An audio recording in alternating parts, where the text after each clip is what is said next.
오늘 이 시대에 우리가 새롭게 만나야 할 하나님은 바로 질투하시는 하나님이십니다. 하나님은 성경 전체에서 35번이나 자신을 소개하실 때 질투하는 하나님이다 이렇게 자신을 소개하셨습니다. 그 어떤 하나님에 대한 자기 소개보다도 가장 많은 하나님의 자기 소개가 바로 질투하는 하나님이라는 말씀입니다. 좀 이상하지 않습니까? 그리고 하나님께 어울리지 않는 단어같이 여겨지지 않습니까? 우리 모두는 질투가 나쁘다는 것을 알고 있습니다. 질투가 악한 것임을 알고 있어요. 가인은 아벨을 질투해서 죽이려고 했고, 또 사울은 다윗을 질투해서 죽이려고 했습니다. 유대 지도자들이 예수님을 죽인 이유는 예수님을 질투했기 때문입니다. 또 신약에 보면은 사랑은 질투하지 않는다 이렇게 명백하게 말씀하고 있음에도 불구하고 하나님은 왜 그토록 많은 구절에서 자신을 소개하실 때 질투하시는 하나님이다 이렇게 소개하셨을까? 그것이 바로 우리가 함께 오늘 십계명을 통해서 주시는 하나님의 말씀을 통해서 깨달아야 할 진리인 것입니다. 우리가 함께 읽은 이 4절에 6절 말씀은 십계명 가운데 제2계명에 해당되는 말씀이죠. 제1계명은 너는 나 외에는 다른 신을 내게 있기 말지니라 하시는 1계명 이후에 2계명으로 주어진 말씀입니다. 근데 루터교나 로만 캐톨릭에서는 이 2계명은 1계명과 붙여서 1계명이라 이렇게 부릅니다. 그 분류도 틀렸다고 볼 수는 없는 것은 1계명과 2계명은 아주 밀접하게 연관되어 있기 때문이지요. 질투하시는 하나님은 우리에게 다른 어떤 신도 섬기지 않을 것을 요구하시기 때문에 1계명에 대한 해설이 2계명이고 또 1계명, 2계명을 한마디로 요약하면 1계명이 되기 때문에 이것을 구분하지 않는다 할지라도 꼭 틀린 것만은 아니다 이렇게 말할 수가 있겠습니다. 그러나 보다 상세하게 구분하는 것이 훨씬 더 효과적으로 우리가 이 십계명을 이해할 수가 있겠습니다.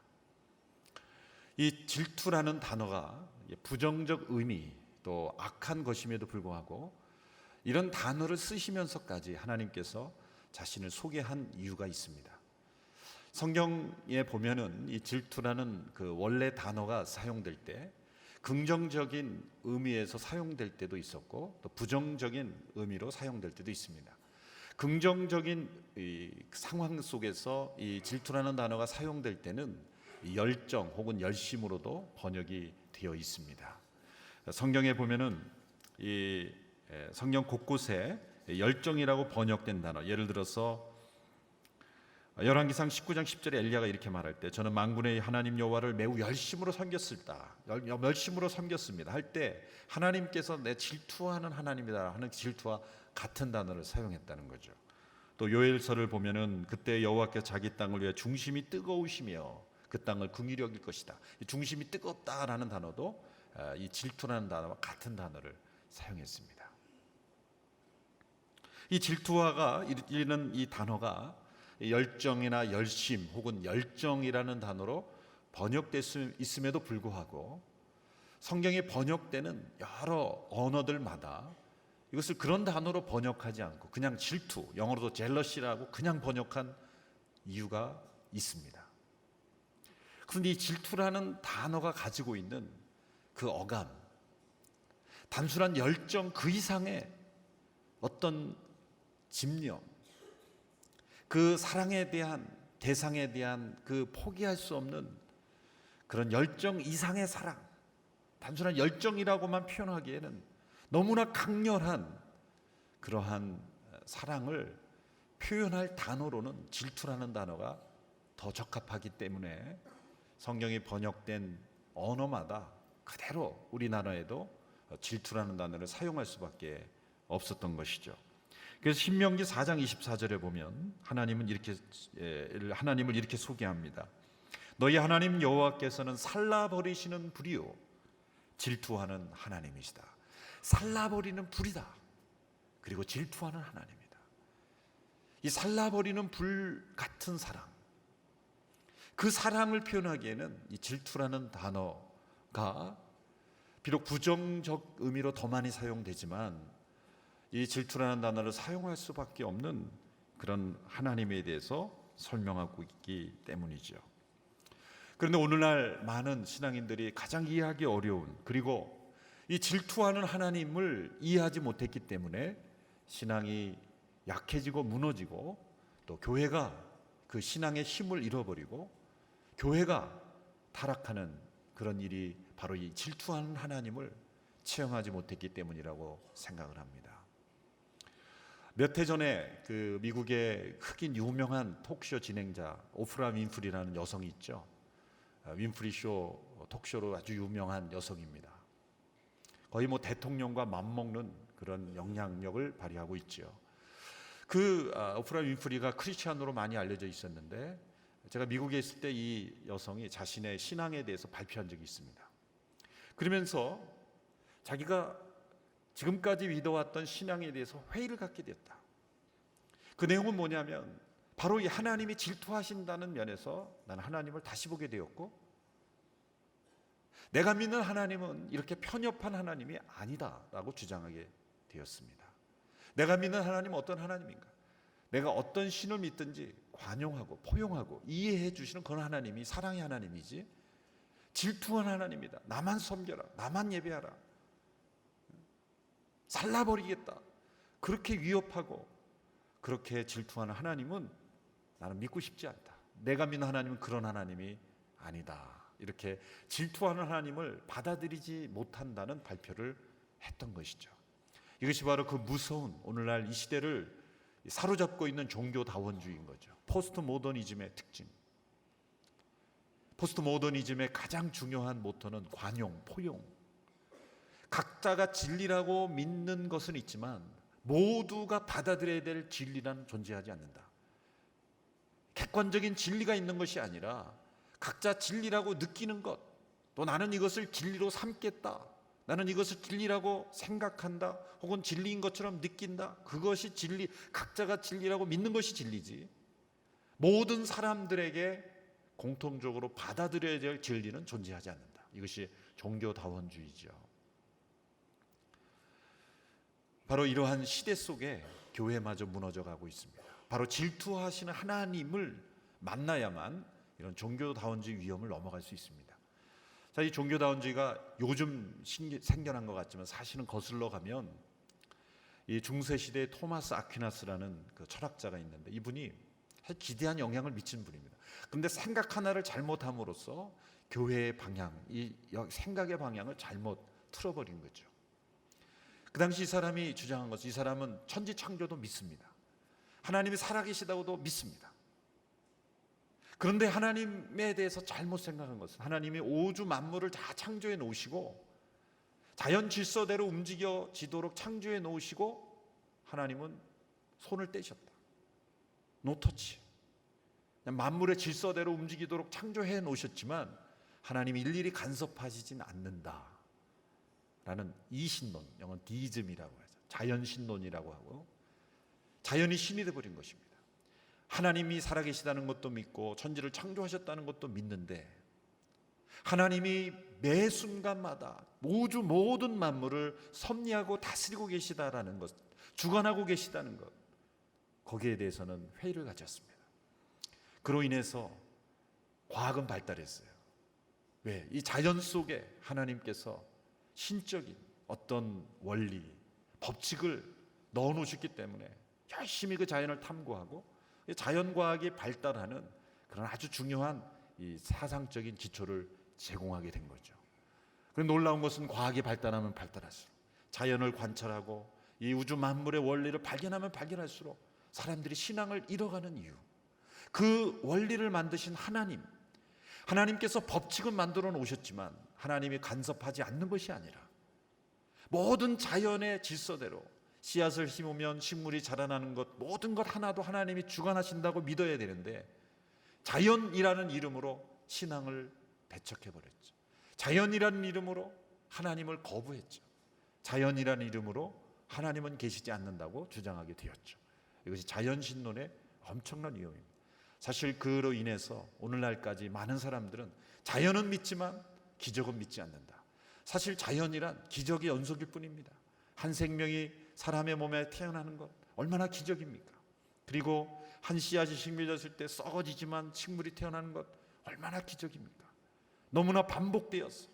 일정하게 지구가 태양 주변을 돌고 이 모든 것들이 하나님께서 조화롭게 질서롭게 우리가 살아갈 수 있도록 우주 만물을 다스려 주니까 그걸 과학이라는 이름으로, 자연이라는 이름으로 당연한 것으로 여기는 거죠.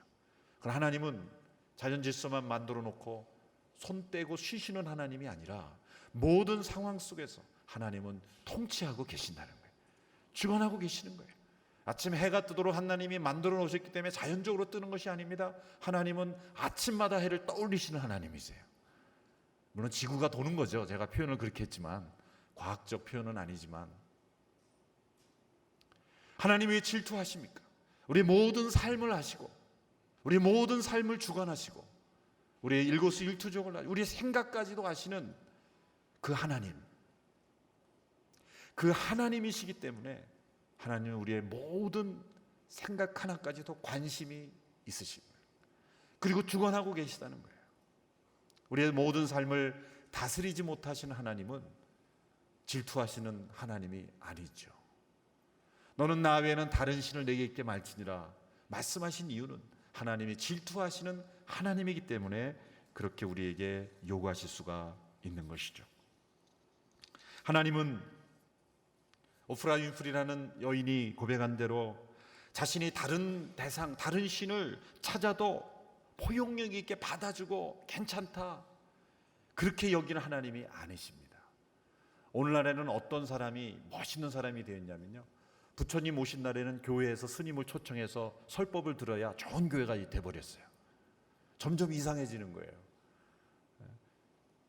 크리스마스 때는 또 절에서 목사나 신부를 초청해서 강의를 들으면 좋은 절이 되고 진리의 배타성을 무너뜨리는 거예요. 산 꼭대기에 이르는 지점은 여러 길이 있으니 어느 길로 오다가든 꼭대기에만 가면 된다, 이런 논리로 많은 사람들이 어떤 신을 섬기든지 착하게 살면 되고 선하게 살면 되는 것이지 절대적 진리는 존재하지 않는다, 서로 포용해라, 받아들여라, 그렇게 혼합된 종교를 만들어 버리는 시대. 바로 하나님께서 가나안에 이스라엘 백성들이 들어갈 때 일어날 수 있었던 그 염려, 바로 그런 일들이 오늘 이 시대에 일어나고 있다는 것이죠.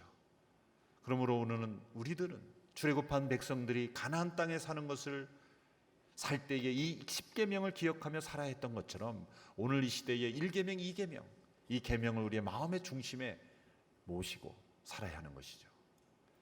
10계명은 하나님과 우리 사이에 주신 계명일 뿐만 아니라 마치 혼인서약과도 같습니다. 하나님께서는 우리의 남편으로 성경 여러 곳에 비유하고 있죠. 하나님께서 성경의 예언서를 보면 곳곳에서 아주 격앙된 표현, 아주 흥분하고 진노하는 그런 표현이 너무나 많이 나오죠. 왜 그렇습니까? 신부된, 아내된 우리 인간들이 남편된 하나님만을 사랑하지 않고 다른 남편을 사랑했기 때문에 하나님이 화가 나신 거죠. 이 오프라 윈프리가 믿는 그런 하나님은 어떤 하나님입니까? 결혼하여 사는 부부가 있는데 아내가 남편이 아닌 다른 남자를 남편보다 더 사랑하게 되었는데 이를 알게 된 남편이 이렇게 말하는 것과 똑같습니다. 나는 다 이해해. 나는 포용력이 있는 남자야. 당신 마음대로 해. 나는 다 이해해. 얼마나 관용적이고 이해가 많은 남자입니까? 맞죠? 관용 있고 이해 많고 포용력 있죠. 이 남편이 없는 것이 있습니다. 뭡니까? 아내에 대한 사랑은 없는 겁니다. 포용력은 있지만 사랑은 없는 거예요. 진실은 없는 것이죠. 정말 진정한 사랑을 갖고 있는 남편이라면 어떻게 반응해야 합니까? 어떻게 반응해야 됩니까? 뭐가 날아가야죠. 뭐가 깨져야죠. 진노. 그것이 일어나야 사랑이 있는 거예요. 나는 괜찮아. 다 이해해. 당신 하고 싶은 대로 해. 그것은 사랑이 없다는 증거이죠. 왜 예언서에서 하나님이 그토록 진노하십니까? 그토록 격앙됐습니까? 에레미야 3장 20절에 이렇게 말씀하고 있습니다. 우리 같이 한번 읽어보실까요? 시작. 그러나 이스라엘의 집아, 너희는 신실하지 못한 아내가 자기 남편을 떠나는 것처럼 그렇게 나를 배반했다. 여호와의 말이다. 여호와의 말이니라. 또한 호세아 2장 19절에서 20절의 말씀 우리 같이 읽겠습니다. 시작. 내가 나를 위해 너와 영원히 혼약을 맺고 내가 의로움과 정의로 또 인애와 긍휼로 혼약을 맺을 것이다.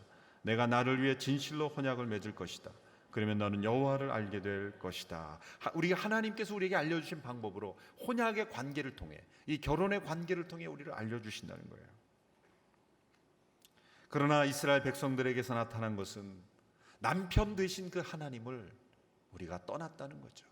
호세아서를 보면 하나님께서 그의 아내 고멜을 계속해서 다시 찾아오라, 또다시 찾아오라, 또다시 찾아오라, 대가를 지불하고 찾아오라고 하시는 이유는 그 아내를 포기하지 않는, 버리지 않는 그러한 남편이시라는 것을 우리에게 가르쳐 주시기 위한 것입니다. 여호수아가 죽기 전에 모든 백성들을 세겜에 모으고 마지막으로 교훈할 때도 바로 이렇게 도전했습니다. 여호수아 24장 19절 20절 우리 같이 읽겠습니다. 시작. 여호수아가 백성들에게 말했습니다. 너희는 여호와를 섬길 수 없다. 그분은 거룩하신 하나님이며 질투하는 하나님이시니 너희의 허물과 죄를 용서하지 않을 것이다. 만약 너희가 여호와를 버리고 이방의 신들을 섬기면 그분이 너희에게 잘해주셨다 할지라도 돌이켜 너희에게 재앙을 내리고 너희를 죽을 것이다.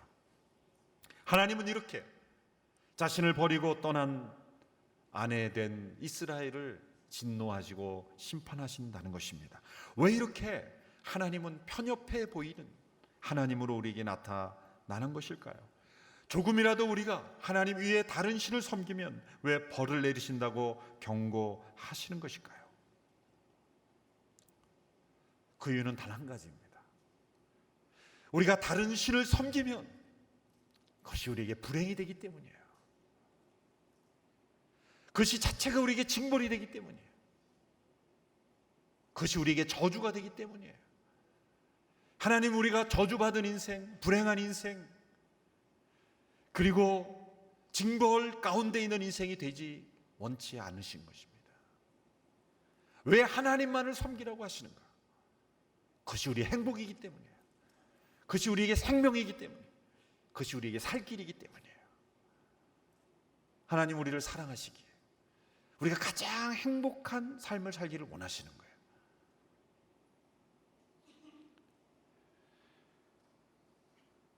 여러분, 부부가 서로를 독점할 때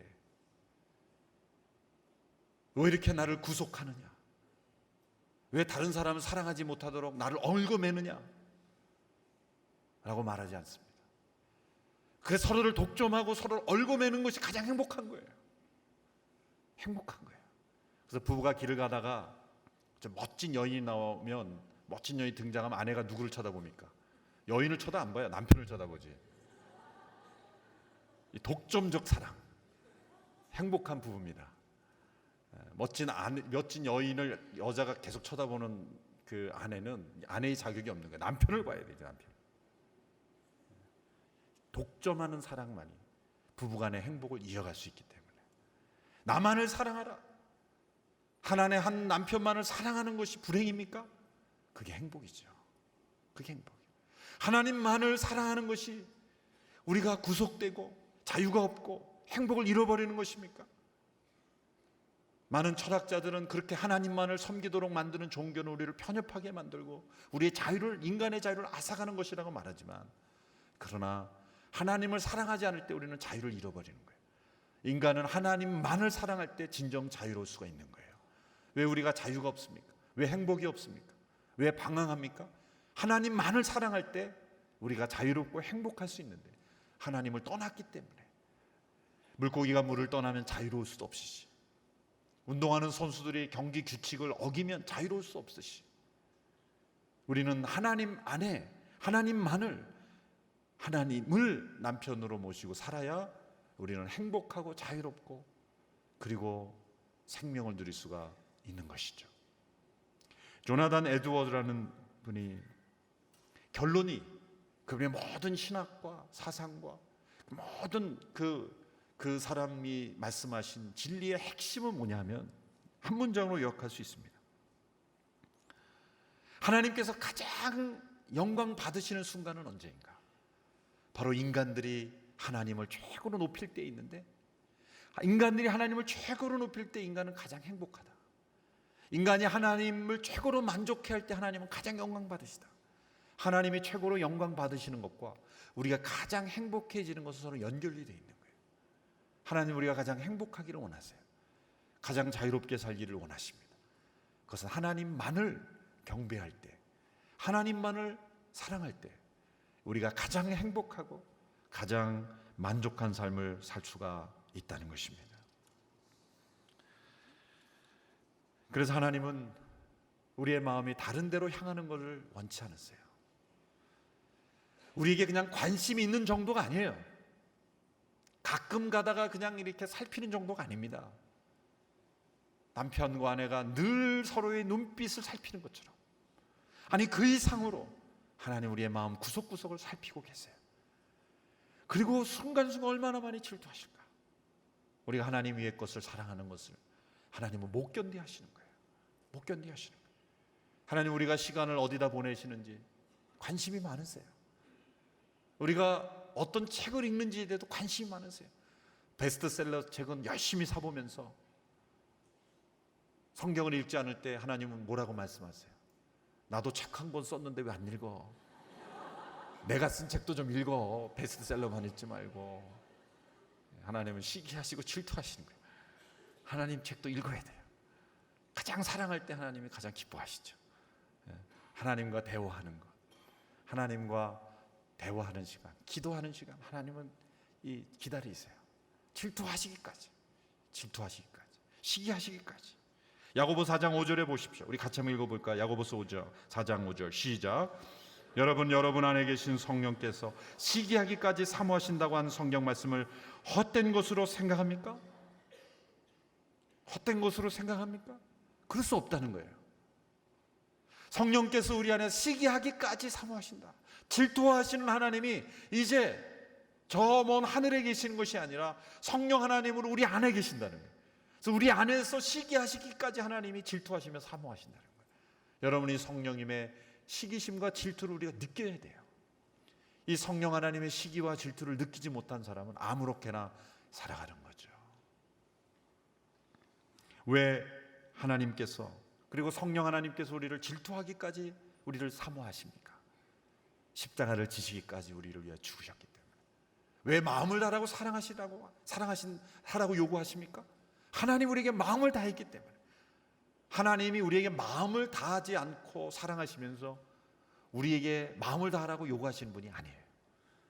하나님이 마음을 다하셨기 때문에 우리에게 마음을 다하라고 요구하실 수가 있는 거예요. 제가 오래전에도 한번 말씀을 드린 적이 있는데, 저희 아들이 미국에 가서 신장이 문제가 생겨서 위급한 상황이 생겼죠. 약 한 20%가량 신장이 막 이게 죽어간다 그랬을 때 서울 와서 세브란스에서 응급 치료를 받았어요. 그때 미국에 혼자 있으면서 이런 생각이 문득 들었어요. 불안한 마음이 들면서, 혹시 우리 아들이 죽게 되었을 때 내가 내 모든 장기를 주어서 그 아들을 살릴 수 있다면 나는 어떤 결정을 내릴 것인가, 그런 생각을 하게 된 거예요. 그때 그 결정을 내리는데 별로 오랜 시간이 걸리지 않았어요. 여러분, 제가 어떤 결정을 내렸을 것 같습니까? 여러분이라면 어떤 결정을 내릴까요? 한 3일 금식 기도해보고 생각하시겠습니까? 뭐 몇 초 안 걸려서 내가 죽어야지, 당연히 아들을 살리고 내가 죽어야 된다면 당연히 내가 죽고 아들을 살려야지. 그럼 여러분, 제가 뻔뻔스럽게 내가 살고 아들을 그냥 죽게 내버려 두겠습니까? 여러분이라면 어떻게 결정하겠습니까? 제가 특별해서 그런 결정을 내는 게 아니죠. 정상적인 부모라면 당연히 자기가 죽고 아들을 살리겠죠. 그러니까 뭐예요? 제가 그때 깨달은 것은 아들은 나보다 더 중요하더라고요. 그렇잖아요. 아들은 나보다 더 중요한 존재예요. 그 아들이 뭔데 그렇죠? 이해할 수가 없는 거예요. 아들은 언제나 나보다 중요한 거예요. 하나님께서 그 아들을 주셨다는 것은 하나님 자신보다 더 중요한 존재를 주신 거예요. 하나님의 자기 희생보다 더 큰 희생이 아들을 주신 희생이에요. 아들을 위해서 아버지가 쉽게 자신의 생명을 줄 수 있는 존재가 아들이라면, 그 아들을 주시기까지 사랑했다는 것은 자기 자신보다 더 중요한 존재를 준 거예요. 마음을 다한 정도가 아니에요. 마음을 다하고 또 다하고 그 마음 이상의 것을 준 거예요. 그러므로 단순히 그냥 열심으로 번역할 수가 없는 거예요. 이것은 부정적인 의미가 포함되어 있지만 질투하는 하나님이라고 하나님은 자신을 소개할 수밖에 없는 거예요. 왜 하나님이 질투하십니까? 아들을 주기까지 우리를 사랑하셨기 때문이죠. 아들이 죽었는데, 아들이 희생됐는데 우리를 질투하기까지 사모하지 않으시겠습니까? 바로 이 시기하시기까지 사랑하시는 그 성령 하나님의 질투를 경험한 사람은 어떻게 반응할까요? 반드시 반응이 나타나요. 그것은 뭡니까? 하나님이 질투하시는 것처럼 동일하게 질투하게 되는 거예요. 동일하게 열정을 품게 되는 거예요. 동일하게 열심을 품게 되는 것입니다. 어떤 질투, 어떤 열심입니까? 바로 하나님의 영광 받으시지 못하는 것에 대한 질투입니다. 하나님의 이름이 거룩히 여김을 받지 못하는 것에 대한 시기심입니다. 이 세상 가운데 하나님의 이름이 높임 받지 못할 때 그냥 질투가 나는 거예요. 열정이 솟아오르는 거예요. 분노가 솟아오르는 거예요. 사람들이 하나님을 예배하지 않을 때 그 마음속에 열심이 끓어오르는 거예요. 이 질투와 열정과 열심이 끓어오르면 그 사람은 질투하신 하나님을 안 사람입니다. 질투하신 하나님을 경험한 사람이에요. 만약 이러한 거룩한 열심과 열정과 그 성령의 질투가 느껴지지 않는 사람은 질투하신 하나님을 아직 경험하지 못한 사람입니다. 사도 바울이 여러 곳에서 열심이라는 단어를 냈어요. 고린도후서 11장 1, 2절을 보십시오. 이렇게 말하고 있습니다. 여러분은 제가 좀 어리석어 보이더라도 용납해 주시기를 바랍니다. 꼭 나를 용납해 주십시오. 왜냐하면 나는 하나님의 열심으로 여러분의 열심을 내고 있기 때문입니다. 나는 여러분을 순결한 처녀로 남편인 그리스도께 드리려고 약혼시켰습니다. 이 하나님의 열심, 바로 이것이 질투라는 뜻이에요. 내가 하나님의 질투로 여러분을 위해 질투를 내고 있습니다. 그런 뜻이에요. 그렇게 번역하면 이해가 되지 않으니까 열심으로 바꿔서 했을 뿐이지 같은 맥락의 말씀인 거예요. 여러분, 이 하나님의 질투가 우리의 마음을 사로잡아야 되는 거예요. 이 하나님의 질투가 있어야 우리의 영혼을 뜨겁게 사랑할 수가 있는 거예요. 우리가 맡고 있는 영혼들을 이 열심으로, 하나님의 이 열정으로 우리가 사랑해야 하는 것이죠. 아들을 주시기까지 우리를 사랑하신 그 하나님의 질투, 그 질투하시는 하나님께 사로잡힌 사람만이 이 하나님의 열정으로 영혼을 사랑할 수가 있는 것입니다. 오늘 이 하나님의 열정이 우리 가운데 회복되기를 원합니다. 이 나라 민족에 필요한 것은 무엇입니까? 이 나라 민족을 바라보면서 이 나라 민족 가운데 하나님의 이름이 높임받지 못한 것을 우리가 질투해야 되는 거예요. 하나님의 이름이 더 영광받아야 되는데 이 나라 민족 가운데 하나님의 이름이 거룩히 여김을 받지 못한 것에 대해서 우리가 슬퍼하며 애통하며 눈물 흘리며 그리고 질투하는 우리 모두가 될 수 있게 되기를 바랍니다. 한국 교회 가운데 하나님의 이름이 온전히 영광받지 못한 것에 대해서 우리가 질투해야 돼요. 열정을 느껴야 돼요. 하나님의 열심으로 한국 교회를 위해서 우리는 기도해야 될 줄로 믿습니다. 나의 삶 속에서, 우리 가정 속에서, 우리 일터 가운데 하나님의 이름이 온전히 영광 받지 못한 것에 대해서 우리는 질투를 느껴야 돼요. 영적 시기심을 느껴야 돼요. 이 하나님의 열심과 열정으로 우리가 다시 한번 우리의 순모임, 또 우리의 영혼들, 우리에게 맡겨진 그런 영혼들을 섬기는 귀한 리더십들 다 될 수 있게 되기를 주님의 이름으로 축원합니다.